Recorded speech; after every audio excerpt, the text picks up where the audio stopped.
Hey Sainers, welcome back to the Saints TV YouTube channel. Welcome to Saints TV Weekly for the 17th of March 2024. And yes, it's a day after we got absolutely hammered by the Adelaide Crows, and we'll get into that shortly. But firstly, I'd like to thank the sponsor of Saints TV Weekly for 2025, Inglewood Coffee Roasters. Check out their website, www.inglewoodcoffeeroasters.com.au. I say it every week, and I'll continue to say it for the rest of the season. They have some amazing coffee, tea, and chai products. And the best part is we've got a discount code STV40 for 40% off all of those products. So check that out when you can. I guess we just kick it off straight away with the result. Firstly, my full 20-minute match review is out already. Also, my 5 things we learned off round 1 against Adelaide. So check those out after this video when you can. But to quickly gloss over it, the final result was Adelaide 135. That's a big score to concede straight off the bat. To St Kilda 72. So they were too good, too big, too fast, too powerful, too slick all over the board for 4 quarters. And we were never really in the game. We didn't come to play, and you know, bit of perspective is they had a full-strength team in front of their home fans, and we pretty much had no forward line for the game. So effort-wise, there were patches where we looked all right, but then for the majority of the time, we just, you know, let them waltz out of the midfield and do whatever they wanted. So it was, it could have gone over 100, to be honest. It looked like that at one point, but we stemmed the bleeding a little bit late, but it was really that 6-7 goal sort of spell in that third quarter. We got within 5 goals, and even Ross said that was not bad. But then from there, they just went bang, bang, bang, and that was the game. So credit to Adelaide, they were very good. And now we've got to bounce back. You know, there's no two ways about it. We're going to get players back if we can. We'll talk about the injuries shortly, and hopefully put in a better showing against the Cats, who were formidable the other day against Fremantle. So it's not going to get any easier for us. Off the back of that, we've got Mosh as a sponsor again. And we've got them for the podcast as well, but we've got Mosh man of the match, and the Sainers, they voted for their man of the match. We got a lot of votes for Max Hall.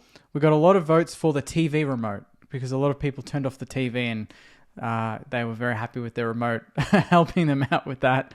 But number one, the most votes for the game was, no surprise, Jack Macrae. He was number 1 for disposals on the ground, and he was also number 1 for clearances on the ground with a game high 12. He had 9 in the first half.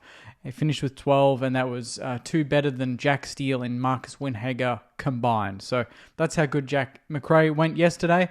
Bit damning that a new recruit in his 250th, his first game for St Kilda, had to do it all on his own. Hopefully that does not become a trend. Although he was excellent yesterday and a worthy winner of the round 1 Man of the Match award. Interesting note, if you didn't see Ross Lyon's press conference, I've got a quote here, and he didn't use injuries as an excuse for the performance. He said, "I don't like to use excuses. It's next man up. Clearly we're a young list that gets a bit more vulnerable with injuries, but that's the path we've chosen. But we also want to be better than that. We're probably more disappointed in our lack of composure to the plan, but pressure does funny things to people and coaches." And coaches? I don't know if he's feeling the pressure, but I hope not, because we want our coaches to be switched on. I'm hoping, you know, we get some players back and we can kind of forget about these injuries, but it was just interesting that Ross had to say that. I think if he doesn't, maybe the media don't realise how undermanned we were, but not that it matters. Internally, we know that we should have been better nonetheless, regardless of who's on the field, and that was kind of my approach in the review. But speaking of injuries, we do have the injury list, at least the most up-to-date one, which I think they get updated every Tuesday, and obviously that's inconvenient because we do Saints TV Weekly on a Monday. But as of now, Machito Owens was a test last week. I'd imagine he's going to be in with a chance to play the Cats on Saturday night. Max King was listed as 1 to 3 last week, so he's now probably a test, maybe one more.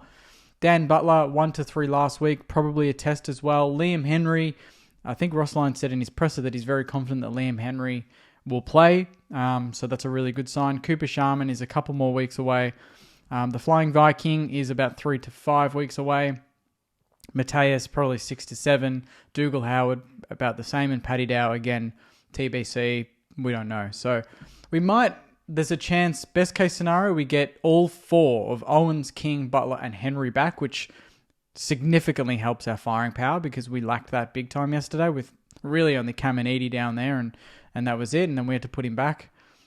Or worst case scenario, we probably just get Mitch Owens and Liam Henry back, I reckon. So it'll either be 4 or 2. I'd love 4. But if we can, get a couple back this week and then get a couple more back for the Richmond game, hopefully by round 4 or 5, we're looking at, Cooper Sharman, maybe Mateus fast tracks some recovery and he's in with a shout maybe round 6 or so. Like this, it can turn around quick if we get players back. That's the main thing. But that is the injury list right now. And that brings me to Saturday night, round 2, 22nd of March, 7:35 p.m. at Marvel, back at home, saying is our first home game of the season against the Geelong Cats. They are heavy favourites, which is no surprise, but we have beaten them the last 2 times pretty comfortably at Marvel Stadium. 33 points, and last year 18 points after being down by about 4 or 5 goals in that game. But they are annoying. They smashed Fremantle. They look good again. Please just turn to shit.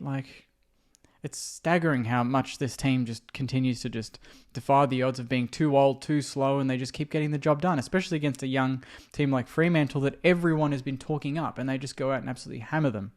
But we'll see how they go at Marvel. That was at Geelong, and we know that in Geelong they're always very good, but at Marvel we've had their measure, and even at GMHPA last year we only lost by 8 points in round 1. So we're giving them pretty much a tough game every time now, which is good. Usually we're used to just getting pantsed by Geelong. So we need to respond. It would be, if we could pinch it, just to go to 1-1 and then go to and play Richmond and then have a chance of 2-1 would be absolutely amazing. But I think it very much hems on who we get back. If we don't get anyone back and we go in with the exact same lineup as we did yesterday, it's going to be a long day. But if we can get at least King, at least Owens, someone that can compete in the air and just make defenders accountable, that goes a long way and just gives our midfield an actual target. We didn't have any targets yesterday. Our number 1 target was probably Jack Higgins, and he had 5 blokes on his head, and he's not at all. And then Max Hall, who kicked 2. So we might need Mason Wood to play full forward.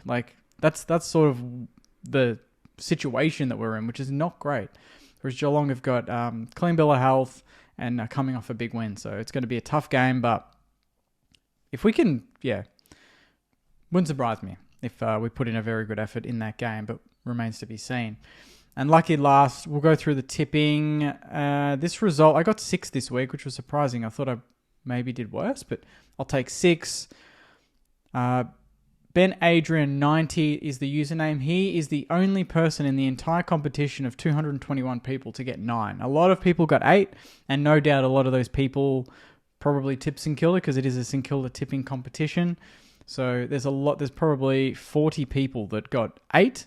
Only 1 got 9, and he's received his prize already, which is great. So keep it up. Ben Adrian 90 and everyone else in the tipping comp. Obviously, the out-and-out leader right now is Bryza, who's on 10. And then a bunch are on 9. So Bryza is the only person to be on 10. Everyone else is on 9, 8 or less. So good on them. And a reminder to get your tips in before Thursday night with the football. So that is Saints TV Weekly. Saints, thank you very much for watching. Plenty of content to come. We've got 5 things we learned already out. Saints TV's review. That's already out for round 1.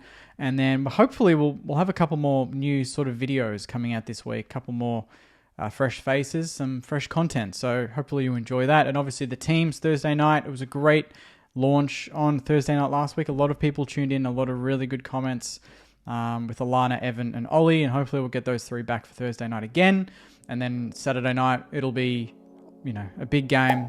And then my review after that with the content to come in the lead up as well. So thank you very much, Sainers. Enjoy the rest of your week. Take care. And as always, go you mighty Sainers. See you guys.